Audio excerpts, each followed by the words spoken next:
So today we're going to be creating a miniature landscape on our small 4.5 by 6-inch paper. That's the same size as our veil painting from the other day. And here's an example of what this project is going to look like once it is complete. We're going to sort of work with a sunrise or sunset scene, and we're going to create the cool silhouette of a power line in the foreground to give it some nice contrast. So let's get started. So you will need your watercolors out.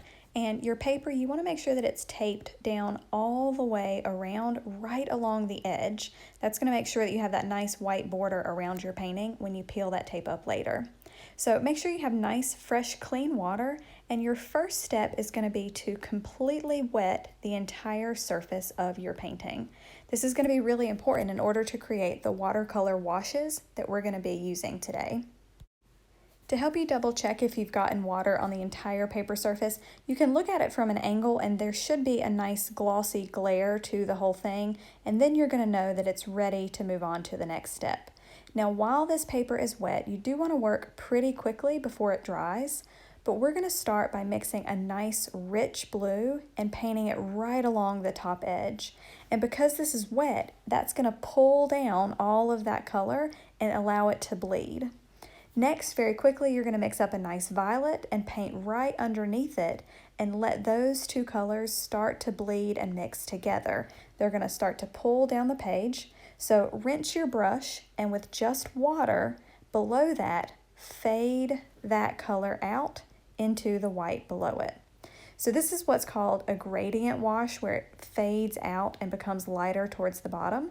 And I'm going to mix up and do another layer of that color while it's still wet, because I want this to be a really vibrant, rich sky, and then I'm going to be able to create some really cool clouds in this color here in just a few minutes. So I'm adding in another layer of this violet and trying to make sure that it blends in with the blue at the top to create a nice gradual color fade. And then using just a wet paintbrush, I'm going to paint along the bottom and blend that all the way down to the bottom.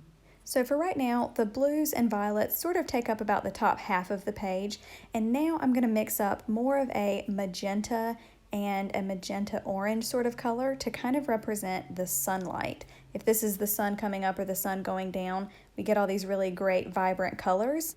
And so while this is wet, I've just added in a little bit of that orange, that warm red, orange, magenta color, and then right below that I'm adding in more of just a yellow orange with a lot more yellow mixed in. And that's going to give me that really beautiful sunrise or sunset kind of color fade that you see happening. Now, what I want to do is take about the bottom third of my page, thinking about the rule of thirds. That's going to be about the level where I want to start creating my clouds. So take a clean paper towel and wad it up so you have a nice flat little small surface.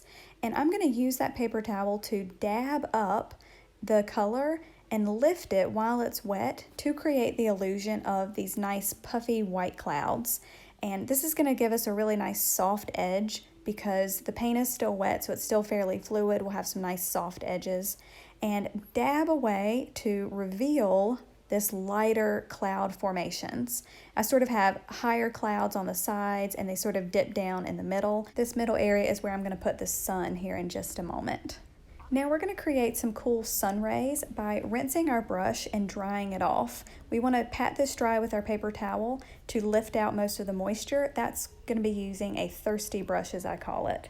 And if I take that brush and from the middle where the sun's going to go and brush out in sort of sun-like rays, this is going to lift a little bit of that color of that sky up and out. And I want these lines to sort of radiate out from where that sun is going to be. That's going to give us this really cool illusion that we have sun rays happening across this sky. Now as I do this, each time I dry my brush off on my paper towel and make another brush stroke.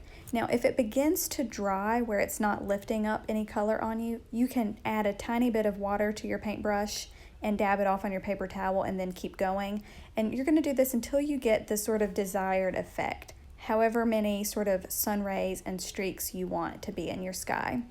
And I'm going to soften that center part just a little bit and lift up just a tiny bit more color. And now I'm going to be ready to paint the sun. So with just a tiny, tiny bit of yellow, I'm going to create a very small semicircle right behind that area of clouds to represent the sun. And since the paper is still a little bit damp, this is going to give me a little bit of a soft edge. And if you make a mistake, just dab it up with your paper towel and then repaint. It's not a very big deal right here. It would lifted up so much of the color. And you want to make sure you let this paint completely dry before you move on to this next step. Now what we're going to do is create a really hard edge to create this mountain landscape in the background. So I'm going to mix up a violet again using my cool red and my blue, but this time I'm going to add a touch of yellow to help desaturate this color just a little bit. This is going to make it a slightly more natural violet rather than a pure super vibrant one. And around that 1/3 line right below those clouds, I'm going to create my mountain ridge line, very soft and gentle sort of line. You don't want it to be too jagged or harsh. And then I'm going to rinse my brush out, and using just water, I'm going to paint along that bottom edge to give this a nice soft edge where the color bleeds and fades out into white at the bottom. Then with that whole lower area wet, I can add more violet if I want to lower that mountain range just a little bit, extend it a little bit beyond where I have it, and then continue to fade it into the bottom where it turns into that white area. Then I want to let that layer completely dry before I move on to my next layer of the landscape. So now I'm going to mix up that same violet again, desaturating it with just a little bit of yellow, but this time I'm going to make it a little bit darker than that first layer. This is going to create the contrast to appear like it's closer to us in space. So now with this second layer of the landscape, I can create a different path, moving just a little bit lower than that first one, defining the mountain range that I want to be on this layer. So I try to make sure that this layer looks a little bit different than the previous one, just so this becomes a believable mountain range. And I'm going to pull that color down just a little bit lower below that edge, and then rinse my brush, and using just water, paint along that bottom edge to let that color bleed and fade out to the white values below it. And then I'm going to let this layer completely dry before I move on to the next. Now in this next layer of our landscape, we might start to see more slightly jagged edges and lines to represent individual trees because it's closer, rather than the smooth ridge line you see in the top mountain. So this time I'm going to mix up my violet again, but this time making it a little bit of a richer, darker color. It's going to have a little bit less water in it to help me get that darker value that I need, but I'm still going to add a little bit of yellow to it to help desaturate it and bring that into a more natural looking violet. So once I have this ready, I'm going to decide where I want my tree line and ridge line to sort of go. And I'm using my brush more vertically this time to help me create the little peaks and jagged edges that might represent the tops of trees along this ridge line. And then I'm going to take that dark color and fill in the rest of the page down below that all the way to the bottom, since this is going to be my last layer. And I think I may add another coat on top of this while it's still wet, just to make sure I darken this enough and get a nice smooth value. And once that's complete, I'm going to let this totally dry because that's my last layer of watercolor. Now, once this is dry, we're ready to begin creating the silhouette of the power line in the foreground. And for this step, you're going to need an ultrafine point Sharpie, a pencil, and a ruler.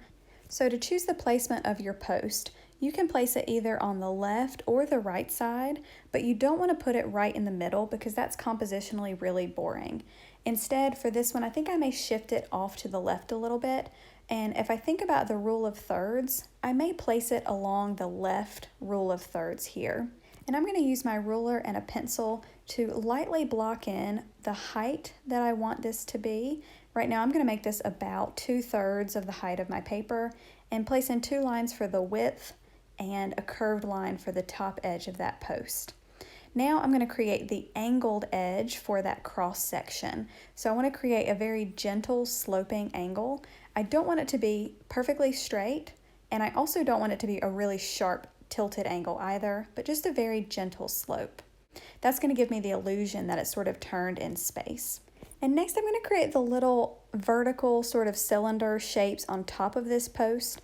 That's the part where the wires, the power lines connect to. I don't really know exactly what those are called, but you can either have 2 or 3 or 4 of those across this line, and that's where the lines are going to drape and connect from. So from that one, I'm going to visualize where I want my power line to drape and be angled going up and off the page.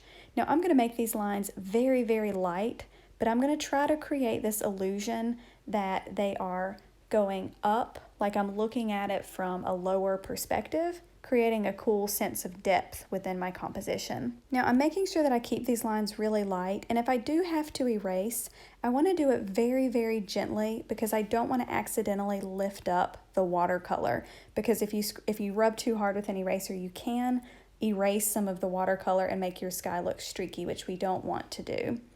Another great thing that you can do is look up pictures of power lines to see what they look like. Having a reference photo can definitely help make this part look more realistic. That's what I did for mine, is I looked at some photos of ones that I had taken just to see how those lines move, how they drape, and how they kind of create that diagonal in space based on the perspective that I wanted to use.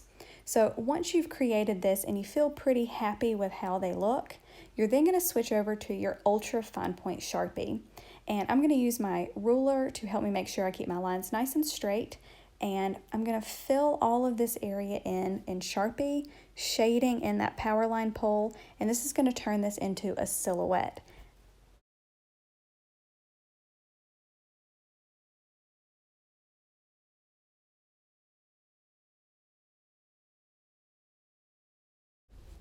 Now, when you get to the part where you're adding in the power lines, you want to create very smooth, continuous lines, which can be really tricky.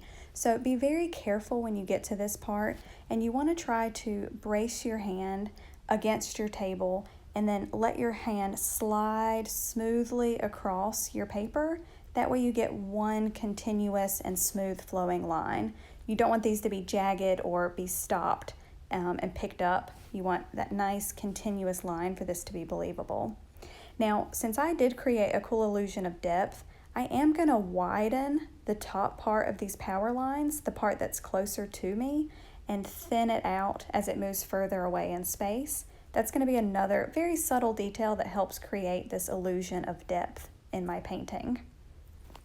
And then once I have all the Sharpie work complete, I'm going to very, very lightly and gently erase any pencil lines that might be showing through.